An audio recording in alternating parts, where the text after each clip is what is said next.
But tell us, like, from an engineering perspective, like, what you had 3 buildings come down, sort of collapse in on themselves, implode, it looked like. And like a lot of people have said, many credible, non-crazy people have said that was controlled demolition. Was it? Well, when I got up there the day after, I had been in the Trade Center at the restaurant on the top several times.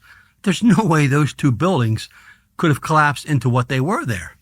Something had to happen. Was that obvious to you immediately? Yeah, absolutely. Because, and they were looking for other firefighters like Ray Downey and the 342 others that were trapped and eventually vaporized. So something happened. Whether there's a high explosive material, I think it's called fermite, that is used to explode metal and steel, and vaporize it. Those tests were never done on that.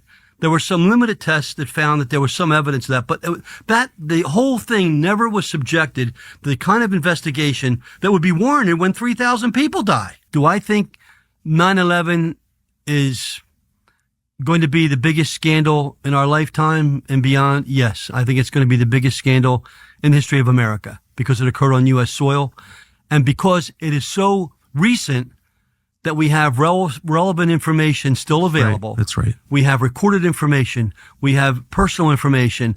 Once people realize they can talk and not be afraid of being killed or not being afraid of being ostracized. And you know what gets me is reporters who call people, conspiracy theorists. Well, that's all the agency does. I know. They're the ones that create the conspiracies. I'm aware. I mean, cut me a break. I'm aware. They have whole courses for their agents on how to make people look like they're conspiracy theorists. And the propaganda operations designed to discredit. Exactly. Right. And so all we want is the truth. The people in Libya know what we did and why we did Gaddafi. I hand carried the letter back from Gaddafi offering to resign. The U.S. didn't want him to resign. They wanted to kill him. Why? Because Gaddafi, and I met him 3 times. I took Biden on my second trip to Libya, by the way. He went with me when I spoke to the whole country. At every meeting I had with Gaddafi, he wanted 2 things. He wanted to unite the African continent into a group of nations economically, like the European economy. He wanted to base it on the gold standard. And the U.S. and Europe didn't want that. And the other thing is they wanted control of his oil and they wanted control of his sovereign wealth.